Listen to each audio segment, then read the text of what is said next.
साहिब बंदी छोड़ सतगुरु रामपाल जी भगवान की जय हो। परम पिता परमात्मा सारी सृष्टि के रचनहार कुल मालिक असंख्य ब्रह्मांडों के स्वामी जगत गुरु तीनों लोकों में प्रवेश करके सबका भरण पोषण करने वाले संत शिरोमणि सतगुरु रामपाल जी परमेश्वर जी के चरण कमल में हम सभी सत्सेवक भाई बहनों का कोटि कोटि दंडवत प्रणाम। आप सभी भाई बहनों का सुबह का नित्य नियम हो गया? सबका हो गया क्या? कोई है जिसका नहीं हुआ नित्य नियम? सबका हो गया। अब देखो, सबसे पहले उठते ही हमने क्या करना है अपने आध्यात्मिक जीवन में। साथ संगति में आए हो तो कुछ सीख के जाना, अपने परिवार को सिखाना, जो भगत भाई बहन आपके संपर्क में आते हैं उनको सिखाना यदि उनको नहीं पता है तो। चाहे वो 10 साल पुराना भगत हो, चाहे कोई 20 साल पुराना भगत हो, चाहे आपका कोई कोऑर्डिनेटर हो, चाहे नामदान संचालक हो, अगर आप कभी उनके संपर्क में आते हो, आपको यदि कभी उनके घर पे जाने का मौका मिले या कभी वो आपके घर पे आवे, तो हमने देखना है कि वो अपनी क्या आध्यात्मिक क्रियाएं करते हैं। अगर कोई भाई सही तरीके से अपने आध्यात्मिक क्रिया नहीं कर रहा है तो हमारा फर्ज बनता है उसको समझाने का। सबसे पहले हमने अपने परमपिता परमात्मा ने हमें जो नित्य नियम दिया है, जिसकी जैसी भी व्यवस्था है, वैसे तो मालिक का रूल है, ये नियम है, सूर्य उदय होने से पहले पहले नित्य नियम समाप्त हो जाना चाहिए।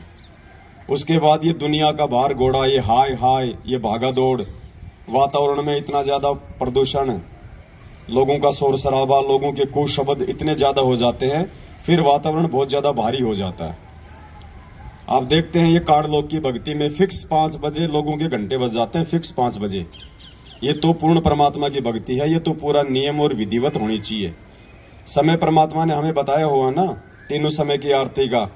तीनों समय की जो आरती है इनको संध्या आरती कहते हैं। संध्या आरती केवल शाम शाम की आरती को नहीं कहते। परमात्मा ने कहा कि जो सुबह का नित्य नियम है ये भी जो है मतलब संध्या आरती है। दोपहर का असुर निकंदन रमैणी है, वो भी संध्या आरती है, और शाम की भी संध्या आरती है। संध्या का मतलब परमात्मा ने बताया 2 समय का जब मिलन होता है उस समय जो आरती होती है उसको संध्या आरती कहते हैं। तो सुबह की आरती का जो समय है, सतलोक आश्रम बरवाड़ा में फिक्स सुबह 5 बजे आरती शुरू हो जाती थी। यानी 5 बजे वो समय है जिस समय रात का समय जा रहा होता है और सुबह का समय आ रहा होता है। वो संध्या हो गई, वो मिलन हो गया 2 समय का, उसको संध्या आरती कहते हैं। वास्तविक तो रूल है ये। बाकी परमात्मा ने, ठीक है, अभी लोग धीरे धीरे भक्ति की सीढ़ियां आगे चढ़ेंगे, तो मालिक को पता है कि लोग एकदम से ये काल इतनी भक्ति नहीं करने देगा, इसलिए परमात्मा ने दिन के 12 बजे तक का टाइम दिया है। किनको? जिनकी अभी आदत सुधरी नहीं है, या जो लोग भक्ति में भी थोड़ा बहुत आलस से करते हैं, या कोई किसी कारण से, मान लीजिए किसी की नाइट ड्यूटी है, कोई 5 बजे छूटता है, कोई 4 बजे छूटता है, तो वो आते नहीं कर पाता आरती। इसलिए परमात्मा ने अभी हमारे को शुरुआत में 12 बजे तक का टाइम दिया है। बाकी दिन के 12 बजे आरती नहीं होती, आप सबको पता है। आरती अपने टाइम पे हो जानी चाहिए, और ये हमारा प्रथम कर्म होना चाहिए, हमारे जीवन का प्रथम कर्म। तो सुबह सुबह केवल हमें आरती परमात्मा की। उसके बाद में जो दूसरी चीज का नंबर आता है वो है परमात्मा का चरणामृत। आप में से कितने भगत भाई बहन हैं जो सुबह उठते ही चाय दूध या नाश्ते से पहले ही चरणामृत लेते हैं? झूठ मत बोलना, ये परमात्मा का दरबार है। कितने भगत भाई बहन हैं? हाँ, लेना नित्य नियम के बाद ही है, लेकिन लेते कितने हैं? कईयों को तो 15-15 दिन हो जाते हैं, ध्यान ही नहीं आता कि हमने चरणामृत भी लेना है क्या। ये देखो, ये हकीकत है, शर्मा शर्मी का मार्ग नहीं है ये। ऐसा नहीं है कि जो ले रहे हैं वो बहुत अच्छे हो गए, जो नहीं ले रहे हैं वो बहुत नीचे हो गए। ये यहाँ पे सीखना है, यहाँ पे कोई परफेक्ट नहीं आएगा। जो परफेक्ट हो जाएगा फिर उसको साथ संगति में आने की जरूरत कहाँ है? फिर साथ संगति में हम सीखने के लिए आते हैं। दूसरा, हमारा जो कर्म है वो ये होना चाहिए कि परमात्मा ने हमें जो ये चरणामृत दिया है, हमने चरणामृत का सेवन करना है। अब चरणामृत को लेते कैसे हैं 90% लोगों को आज तक नहीं पता। चरणामृत लेने की भी एक विधि है, एक प्रोसीजर है, उस हिसाब से हमने उस प्रक्रिया को हमने पूरा करना है। दास आपको थोड़ा सा एक प्रैक्टिकल करके दिखाएगा, ध्यान से देखना। सबसे पहले आपके घर पे जो भी कोई स्टील का गिलास हो या कोई कप हो, जैसे अपन चाय पिया करते थे पहले, उस कप में चरणामृत तो है ना सबके घर पे, बोतल वगैरह मालिक के दरबार में रखते हैं ना भर के। तो सबसे पहले तो उस बोतल से जो आपने अपने दरबार में रखा हुआ है उसमें से अपना एक कप जो है चरणामृत का ले लेना है, ऊपर रखिए बस। भगत जी एक सादा गिलास का पानी भी ले आओ उधर से, कोई और भगत ले आओ कोई। सबसे पहले भगत जी हमने चरणामृत ले लिया, कप में ले लो, चाहे गिलास में ले लो, चाहे कटोरी में ले लो, चाहे कटोरे में ले लो, कोई दिक्कत नहीं है। उसके बाद सबसे पहले हम क्या करेंगे, जो हमारी विधि है, सबसे पहले हम परमेश्वर को दंडवत करते हैं। सबसे पहले हम उठ के, और जब हम ये चरणामृत लेंगे तो सबसे पहले जो भी पात्र हमारे हाथ में है हम उसको दोनों हाथों से पकड़ के, और उसको केवल एक ही घूंट में लेना होता है। ये चाय की तरह पीने का नहीं होता चरणामृत। इतना है लोग कि जितना आप एक घूंट में आप उसको पी सको एक बार में, 2 बार में भी इसको नहीं पीना है। एक बार में आपका पूरा अंदर ये चला जाए। आधा कप ले लो,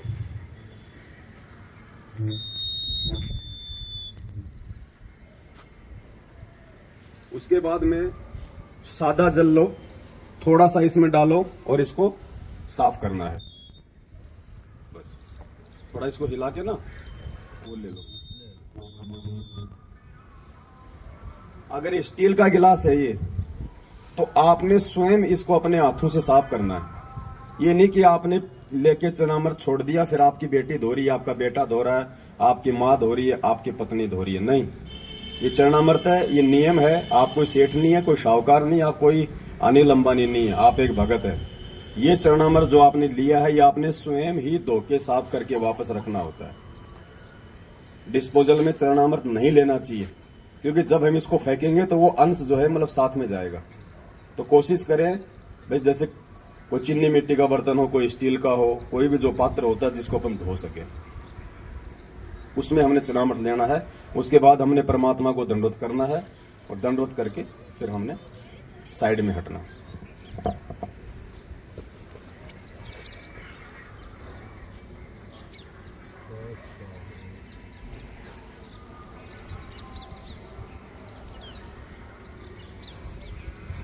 और ये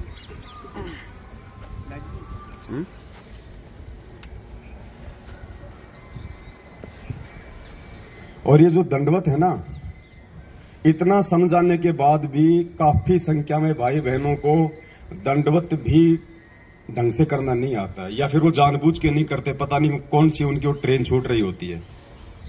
दंडवत तो कम से कम आराम से कर लिया करो, आते लेट जाते सीधा। जबकि परमात्मा ने कह रखा कि दंडवत प्रणाम करने से पहले जमीन पे घुटने टेको, हाथ जोड़ो, मालिक के चरणों की तरफ देखो, कम से कम 2 या 3 मंत्र का जाप करो, जो भी आपको मिला हुआ है, प्रथम नाम, सतनाम, सारनाम।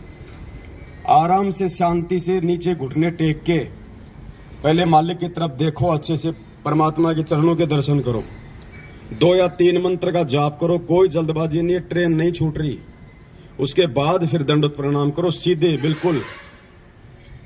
उसके बाद फिर हमने ऊपर उठना है। अब देख रहे हैं दास बिल्कुल आता है, मारता सीधी फेट। वो दंडवत नहीं है भगत जी। परमात्मा कहते हैं जय गोपाल दंडवत करे, पैरों पड़ प्रणाम, असला असल सलाम है, ऐसी कुछ वाणी है परमात्मा की। और दुआ करो दिल पाक। जब तक आप हृदय से दंडवत नहीं करोगे ना, देखा देखी भी नहीं चलेगा कि वो कर रहा तो चलो मैं भी करूंगा, नहीं तो और बाकी लोग क्या कहेंगे। वो दंडवत प्रणाम नहीं है। जब तक आप अपने हृदय से उसको एक यज्ञ मान के नहीं करोगे, उसका कोई फल नहीं है, चाहे आप दिन में 1,00,000 बार दंडवत कर लो।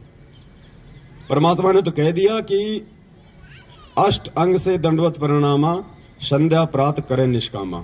अगर तुम निष्काम भाव से विधिवत तरीके से अगर सुबह और शाम 2 टाइम भी अगर तुम दंडवत कर लोगे तो भी परमात्मा कहते हैं बहुत है।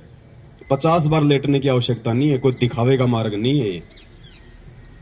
और जब करो तो उसको विधि से करो, वरना उसका कोई फायदा नहीं है। क्यों फिर अपने घुटने तोड़ रहे हो झुक झुक के।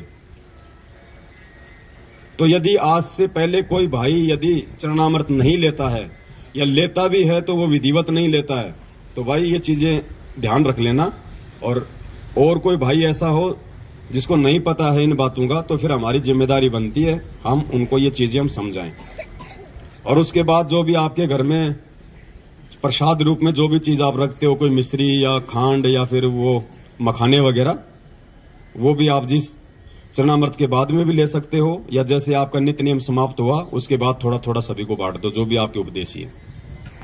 ये चीजें हमने लेनी है क्योंकि ये हमारी भक्ति की खुराक है। ये कोई महीने 2 महीने में या खांसी जुकाम हो जाए उस समय लेने की नहीं है। परमात्मा कहते हैं चरणामृत कदाचित पावे 84 कटे लोक सिंधावे, पेज नंबर 23 नित्य नियम पे लिखा हुआ है चरणामृत के मातम्य में। तो क्यों दिया? वो बोतल में भर के कोई सजाने के लिए थोड़ी दिया परमात्मा ने, कोई मोल थोड़ी आ रहा भगत जी। वो खत्म होने को लगे तो उसमें सादा पानी और डाल दो, बढ़ता रहेगा वो आगे से आगे। ये खुराक ही नहीं खाएंगे तो हमारी भक्ति में रुचि नहीं बनेगी। दूसरा भाई, सात संगतियों का एक नियम है, आज से पहले था या नहीं था, भंडारा उसी आत्मा को मिलेगा जिस आत्मा ने अपने प्रथम नाम की माला पूरी की होगी, नहीं तो भंडारा नहीं मिलेगा। जिस आत्मा ने अपनी प्रथम नाम की माला पूरी नहीं कर रखी होगी उस आत्मा को भंडारा नहीं मिलेगा। पहले माला पूरी करो, उसके बाद उसको भंडारा मिलेगा। ये हमारा प्रथम कर्म है भक्ति। रोटी हमारा प्रथम कर्म नहीं है। अगर हम लोग उस परमेश्वर का नाम लेके अगर हम भंडारा नहीं कर रहे हैं पहले, तो हम लोग अन्न नहीं खा रहे, हम लोग वो पाप खा रहे हैं। तो आज के बाद अपना नियम बना लो, इस परमात्मा की भक्ति से बढ़ के दूसरा कोई काम नहीं है, कोई काम नहीं है दूसरा। आराम से टाइम पे उठोगे तो नित्य नियम भी होंगे, टाइम पे उठोगे तो प्रथम नाम की माला भी होगी आराम से। कोई ज्यादा नहीं है। अब वो समय गया कि हमने चलते फिरते खाते उठते बैठते नहाते धोते, हम कोई अनिल अंबानी नहीं है जो हमारे 250 पेट्रोल पंप चल रहे हैं कि हमने वो संभालना है, हमने वो संभालना। अगर किसी के हैं तो संभालने वाले संभालेंगे, आप अपनी भक्ति को संभाल लेना। नहीं तो जिस दिन वो सबको संभालने वाले ने अगर अनदेखा कर दिया ना, कुछ नहीं बचेगा यहाँ पे। तो ये समय निकालना पड़ेगा भाई, चाहे आप कितने बिजी क्यों ना हो। आपने सुबह सुबह अपनी एक माला प्रथम नाम की करनी पड़ेगी आपने बैठ के। थोड़े दिन तो ये मन रोएगा, ये डीट होता है, नहीं मानता। 20 कर लो, 30 कर लो, 50 कर लो, 5-10 मिनट घूम लो, थोड़ा सा इसको रेस्ट दे दो, फिर कर लो बैठ के। भाई ये हमारा ये रूटीन हो जाना चाहिए भगत जी। फिर सतनाम तो जिसको मिला हुआ तो अपना चलता फिरता वो तो भाई वो अपना करते रहो, लेकिन ये प्रथम नाम का ध्यान रखो। आप अपने घर पे भी जिस दिन आपकी प्रथम नाम की माला नहीं होती है और भंडारे का समय हो गया तो आपको मतलब शर्म आ जानी चाहिए। आपको शर्म आनी चाहिए कि मैं ये भोजन नहीं खा रहा, मैं ये पाप खा रहा हूं। इस भक्ति से मिलता है ना यहाँ सब कुछ। परमात्मा ने क्या कहा, कबीरा सब जग निर्धना धनवंता ना कोई, धनवंता सोई जानिए जो राम नाम धन। आज नरेंद्र मोदी भी देश का प्रधानमंत्री है तो केवल इस भक्ति की वजह से है। कभी किसी जन्म में उसने परमात्मा की शरण में रह के भक्ति की हुई है, जो आज उसको वो राज मिला हुआ है। ये भक्ति नहीं होती कुछ नहीं मिलता। तो भक्ति से बढ़ के भगत जी कोई कर्म नहीं है। 10-15 दिन तक लगेगा थोड़ा सा ऐसा उबासी आना, आलस से आना, जो है मन ना लगना, तो परमात्मा ने उसका एक ही तरीका बताया। अगर किसी को बुखार हो जाए और अगर बुखार ठीक करना है, ना चाहते हुए भी वो कुनून की गोली खानी पड़ेगी, वो कड़वी गोली आपको खानी पड़ेगी, ना चाहते हुए भी यदि बुखार ठीक करना है तो। और जब खाओगे तो धीरे धीरे आपका जबर ठीक होगा। तो इसी प्रकार ये मंत्र तो मन जो है नहीं करने देगा, आंट अड़ाएगा।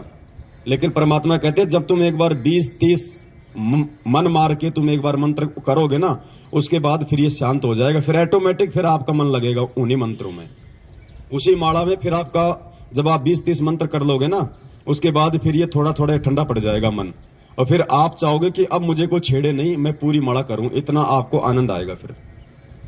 तो शुरुआत भगत जी हमने करनी पड़ेगी। इस भक्ति को सतलोक आश्रम मैनेजमेंट हरियाणा ने बिगाड़ दिया है। आप सभी भाई बहन, जब आप नए नए नाम दीक्षा ली आप लोगों ने, आप सबको पता है कि आप कितने भाव से भक्ति करते थे। ये आरती आप कोई ऑडियो से या वीडियो से नहीं करते थे। आप बैठ के अपने घर पे आप नित्य नियम लेके आरती करते थे। जिस दिन आप नाम लेके आते थे, महीना 20 दिन 2 महीने तक, और जैसे आप अपने से बड़े बड़े और पुराने भक्तों के संपर्क में आने लगे, आप सबकी आदत बिगड़ गई। देखा देखी में हमने अपनी आदत बिगाड़ ली कि यार ये तो मेरे से पहले से जुड़ा हुआ भगत है, ये तो कोऑर्डिनेटर है, वो चाय भी पी रहा और अपनी रमेणी भी लगा रखी है। तो फिर हमारी आदत बिगड़ गई। अब हमने आदत को सुधारना उसी प्रकार से। और आदत नहीं सुधरेगी तो देखो ऐसे साथ संगतियों में आने से ऐसे भी बात नहीं बनेगी। आए जाओ चले जाओ कोई बात नहीं, बात बनेगी भक्ति से। परमात्मा कहते जब तब संयम साधना सब सुमरण के माई, और कबीरा जाने रामजन सुमरण सम कछु नाही। सुमरण यानी भक्ति, जिसमें आरती मंत्र अपने नियम मर्यादा ये सब आ जाते हैं। तो अपना नियम बना लो भगत जियो। जिन भाई बहनों को संकल्प नाम दीक्षा है वो अपना सुबह उठे, परमात्मा का अपना नित्य नियम करें, अपना चरणामृत ले, बाकी अपना वो काम धाम कर ले। अपना कोई मालिक की कोई वाणी लगा ले, वैसे कोई परमात्मा जी का कोई सत्संग लगा ले, क्योंकि उनको भी मंत्र नहीं मिला हुआ है तो वो अपना काम वो कर सकते हैं उसके बाद में। लेकिन जिसको नाम मिला हुआ है उन्होंने नित्य नियम के बाद में ये नियम बना लो। अगर आपको लगता है कि मैं तो सुबह अपने ऑफिस जाता हूं, तो भैया 1 घंटे पहले उठना शुरू कर दो। जब ऑफिस के लिए टाइम दे सकते हो और 2 टाइम की रोजी रोटी के लिए, तो आत्म कल्याण तो उससे प्रथम है। 1 घंटा और पहले उठने का रूटीन बनाओ। 1 घंटा पहले सो जाओ। रात को क्या करते हो 11-12 बजे तक? 6 घंटे की नींद परमात्मा ने बहुत बताई। गुरु जी कहते हैं 6 घंटे की नींद सफिशियंट है। आप अगर 11 बजे भी सोओगे, सुबह 5 बजे उठ जाओगे, आपका पूर्ण घंटे में आपका नित्य नियम हो जाएगा। 20-25 मिनट में आपके प्रथम नाम की माला हो जाएगी। फिर क्या करोगे उसके बाद? और सुबह सुबह जिस आदमी का नित्य नियम और ये प्रथम मंत्र, जिस आदमी का नित्य नियम और प्रथम मंत्र टाइम पे हो जाता है, उसका सारा जीवन बिल्कुल, उसका सारा दिन बिल्कुल सही निकलता है। उसको टेंशन नहीं रहती फिर। और जिसके मंत्र नहीं होते ना, उसके दिमाग में वजन सा रहता है कि यार माला नहीं हुई, माला नहीं हुई, माला नहीं हुई। वजन सा रहता है उसके दिमाग में। वो कभी 5 कर रहा है, कभी वो 10 कर रहा है, भार सा रहता है। आत्मा को शांति नहीं मिलती, क्योंकि आत्मा की खुराक तो ये भक्ति है ना भाई। हमारा शरीर है, हम टाइम टू टाइम इसको भोजन देते हैं कि नहीं देते हैं?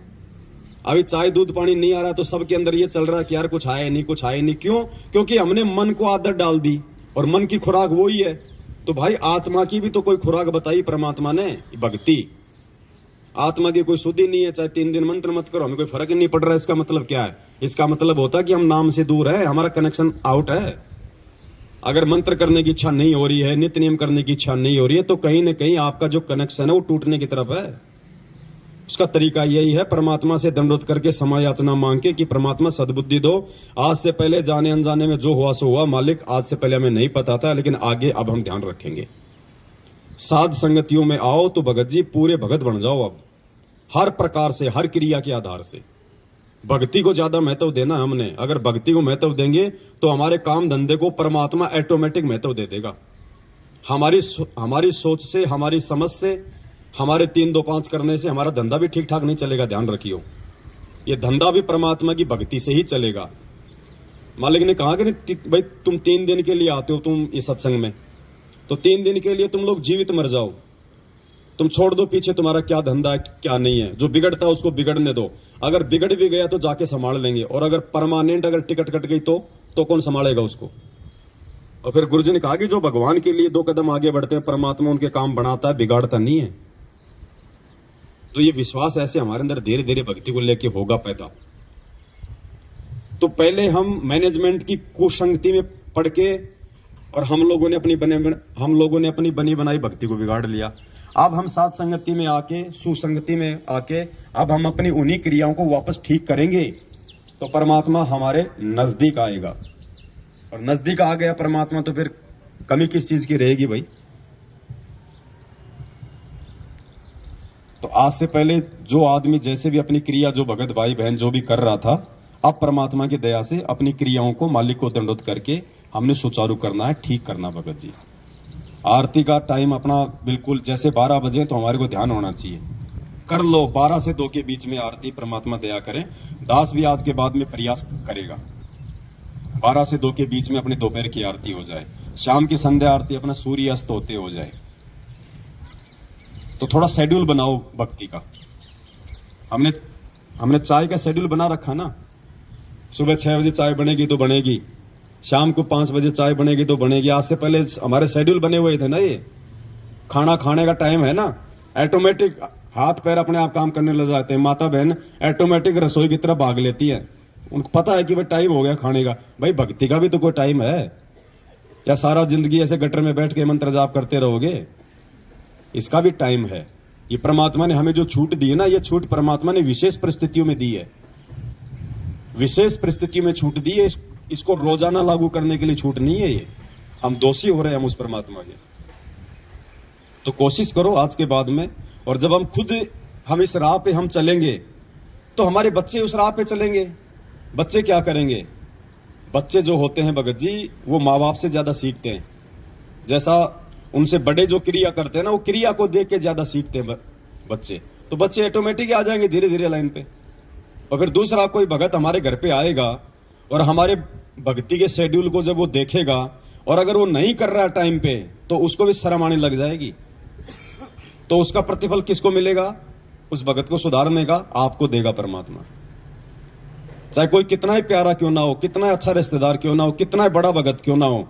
आरती मंत्र का टाइम हो गया, बोलो भगत जी आप भी करो, दास भी कर रहा है। परमात्मा की चर्चा अपनी जगह है और भगत जी भक्ति अपनी जगह है। तो ज्यादा से ज्यादा हमने इन चीजों पे गौर करना है। भगत बनना है, परमात्मा ने भगत बनाया है। मालिक ने हमारे पर विश्वास किया ना, इस 8.5 अरब की जनसंख्या में से परमात्मा ने हम थोड़ों सौ को भगत बनाया है। तो परमात्मा ने हमारे ऊपर विश्वास किया है। तो भगत जी हमने भी परमात्मा की बात को रखना है, और हमने भी उस परमेश्वर को जो है भगत बना के दिखाना है, भगत बन के दिखाना है। तब तो कोई बात है, नहीं तो भाई आए जाओ जाए जाओ, भक्ति का प्रतिफल तो दे देगा भगवान, कोई दिक्कत नहीं है। मालिक कहते हैं जिन हरि जैसा सुमरिया ताको तैसा ला। जो जैसी करेगा, परमात्मा का विधान है। अगर कोई दारू पी के भी ये मंत्र जाप करेगा तो भी भगवान इन मंत्रों का प्रतिफल उसको देगा। राक्षस क्यों बने? परमात्मा ने क्या कहा? पहले ये ऋषि और राक्षस एक ही गुरु के भगत थे, आगे चल के वो राक्षस कहलाए। क्यों? क्योंकि वो भक्ति भी करते रहे, साथ में उन्होंने मर्यादा नहीं रखी। वो शराब पीने लग गए, मांस खाने लग गए, और ये भक्ति भी करते रहे। तो मांस और शराब खाने से, उल्टे काम करने से, चोरी जारी करने से तो उनके अंदर गुरुजी कहते हैं कि दुर्बुद्धि आ गई, और भक्ति करने से उनमें शक्ति आ गई, इसलिए वो राक्षस कहलाए। तो आज वो राक्षस जो प्रवृत्ति है वो सतलोक आश्रम मैनेजमेंट हरियाणा अपना रहा है। और आप और हमारे को परमात्मा ने जो है ऋषि बनाया है। उन ऋषियों की वो राक्षस जब वो यज्ञ को जब वो खंड करते थे तो वो लड़ते झगड़ते नहीं थे उनके साथ में, वो परमात्मा से ही प्रार्थना किया करते थे। तो आज वो स्थिति आप और हमारे साथ में हो रही है। हमारी साथ संगतियों को, हमारे धार्मिक जो यज्ञ हम करते हैं पांचों यहाँ पे, इनको ये लोग नहीं करने दे रहे ना। आज हमारे गुरु भाई है, लेकिन ये राक्षस प्रवृत्ति में आ गए, क्योंकि ये मर्यादा में नहीं रहे, ये गुरु वचन में नहीं रहे। भक्ति वो भी कर रहे हैं, तो भक्ति से उनमें शक्ति आ रही है, और ये मर्यादा तोड़ने से उनके अंदर दुर्बुद्धि पैदा हो रही है। तो वो राक्षस प्रवृत्ति में आ चुका है ये मैनेजमेंट। लेकिन आप और हम उस परमेश्वर के विधान में है, परमात्मा की मर्यादा में है। आप और हम ऋषि प्रवृत्ति में है। तो भगत जी संत ना छोड़े संतता, चाहे कोटिक मिले या संत। लेकिन भगत जी उन बुरी शक्तियों से लड़ने की पावर भी हमें केवल इस भक्ति से ही आएगी, दूसरा कोई चारा नहीं है। गुरु जी ने क्या कहा कि विष्णु जी ने क्या कहा कि अगर मुझे थोड़ा बहुत समय मिलता है तो मैं लक्ष्मी जी के साथ में बैठ के अपना सुख शांति से थोड़ा समय बिताता हूं, अन्यथा मैं तप कर करके और शक्ति प्राप्त करता हूं और राक्षसों से मैं युद्ध करता हूं। तो विष्णु जी को भी वो भक्ति से शक्ति आती है, वो राक्षसों से लड़ने की, बुराइयों से लड़ने की। तो आप और हमें भी भगत जी भक्ति से ही आगे बढ़ने की प्रेरणा मिलेगी, नहीं तो हम ढह जाएंगे। हमारे अंदर कुछ विशेष नहीं है, हमारे अंदर कुछ विशेष नहीं है सिवाय इस परमात्मा की भक्ति के। भक्ति है तो हम हैं, नहीं तो हमारा कोई अस्तित्व नहीं है। और एक बार इस परमात्मा ने अगर नाराज होकर अगर ठोकर मार दी, धरती पे कोई संभालने वाला नहीं है। दोस्त भी तुम्हारा दुश्मन हो जाएगा अगर भगवान ने अगर हाथ छोड़ दिया तो। और भगवान हाथ छोड़ता है जो आदमी उसके द्वारा दी गई उस भक्ति की लाज नहीं रखता है, जो टाइम से जो भक्ति नहीं करता है। तो आज के बाद हम सभी भाई बहनों ने ये बरकस ये प्रयास करना है कि हम उस परमेश्वर को अब और ज्यादा हम दुखी ना करें। सतगुरु रामपाल जी भगवान की जय हो। सत साहिब।